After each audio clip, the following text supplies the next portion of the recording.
最近喺 Netflix 睇咗一出印度製作嘅好戲，叫做Paglait，P-A-G-G-L-A-I-T，意思即係發神經咁解。故事講述一個結婚只得幾個月就喪夫嘅後生女，喺遭逢巨變下，如何面對同選擇將來嘅路徑。呢部改編自真人真事嘅電影，由編劇以至拍攝手法都好鬼清新峻穎，一啲都唔似拖泥帶水、又長又沉、又唱又跳嘅波里活電影。我真係超級感激有咁多新穎嘅串流平台，鼓勵好多非傳統甚至係反傳統嘅製作，令到鍾意睇好戲嘅人多咗好多高質嘅選擇。再加上印度嘅創作界完全冇培養要唱好印度故事嘅不良嗜好，所以任何方面嘅創作都會唔同程度上咁反映出真相。好似呢出電影《白拉》咁，就係好深刻咁反映咗一個年輕寡婦喺傳統社會下會面臨乜嘢嘅對待。難得嘅係電影一啲都唔玩喊苦喊忽，唔賣慘情，而係用幽默兼細節嘅手法去描述女主人翁嘅行為同選擇，並且安靜地去控訴印度傳統價值觀嘅虛偽、父權嘅毒害。呢部戲獲得好評如潮，女主角 Sania Malhotra， 香港朋友對佢可能都會有啲印象。佢就係喺香港同大陸票房曾經大賣嘅電影《打死不離三父女》入面飾演大個咗之後嘅二女一角。一路落嚟，呢位女演員演技越嚟越成熟，表現得超自然，完全有能力獨擔大旗嗰隻。電影雖然係取材自真人真事，不過好似故事中有能力、有自由兼有運氣去實踐自己理想嘅女主人翁，喺印度人海中應該係幾十萬中都無一。現實同現今嘅印度對女性依然係非常殘酷同欠公允。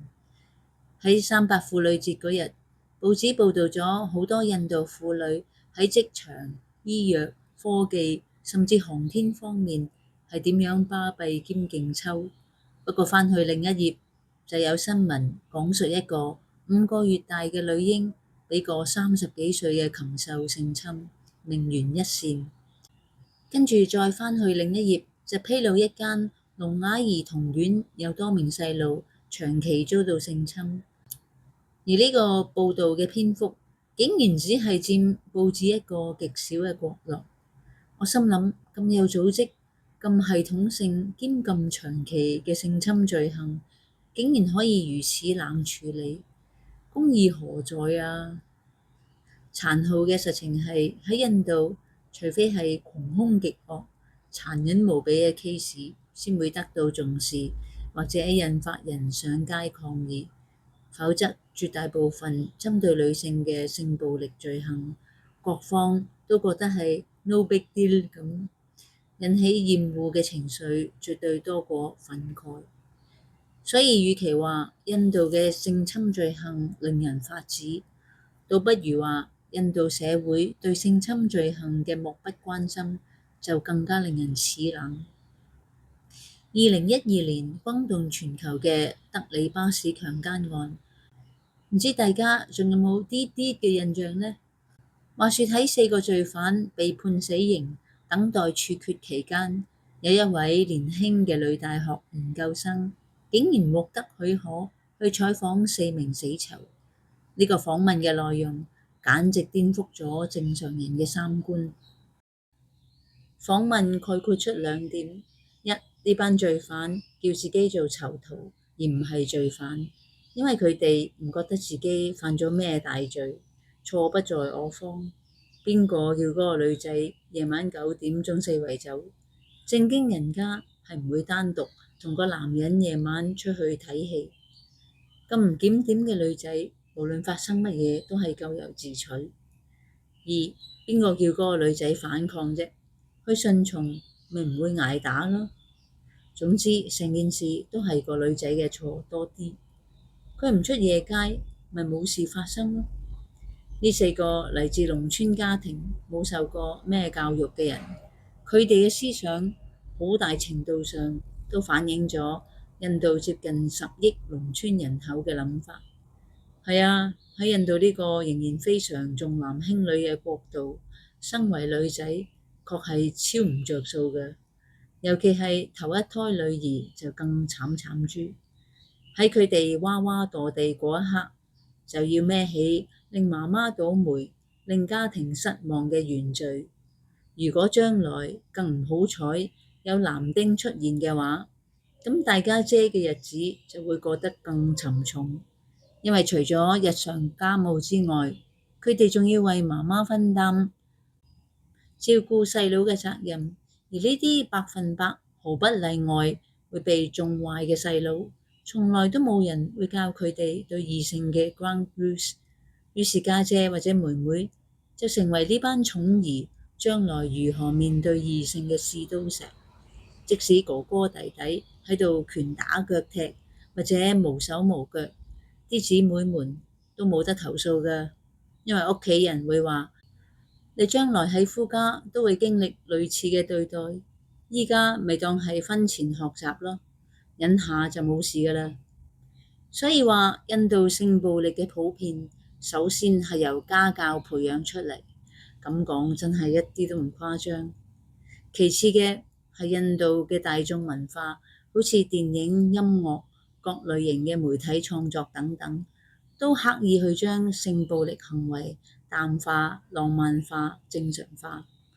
嗱，啲靚仔遇上靚女就即時上馬，拉住人哋又唱又跳咁，人哋唔應機就死纏爛打、軟硬兼施，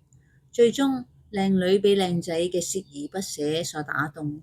於是兩個人共墮愛河。呢啲係印度大行其道嘅低劣製作，釋放嘅 message 永遠就係只要唔放手兼夾硬嚟，個女仔最終係會就範嘅。講到最大助力嘅，當然就係執法不嚴、司法不公。印度80%以上嘅性暴力罪行，犯人同受害者係相識嘅，佢哋係親戚或者朋友、鄰居或者同鄉、同事或者同學，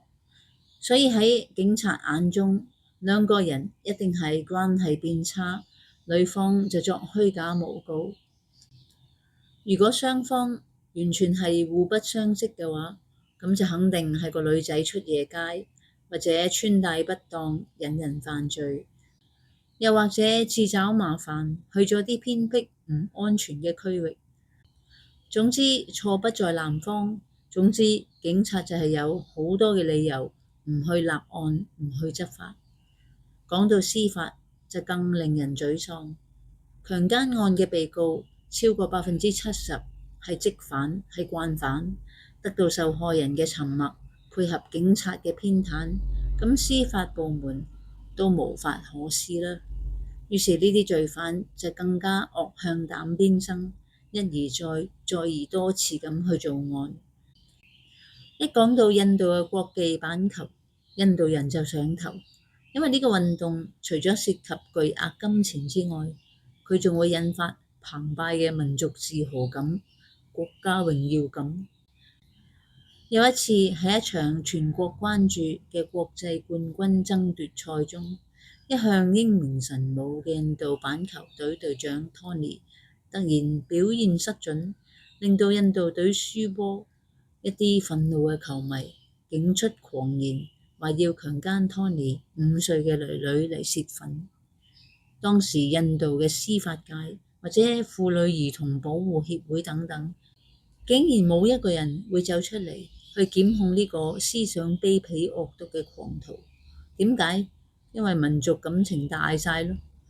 婦女嘅安全感、幸福感甚至尊嚴都要完全靠邊站。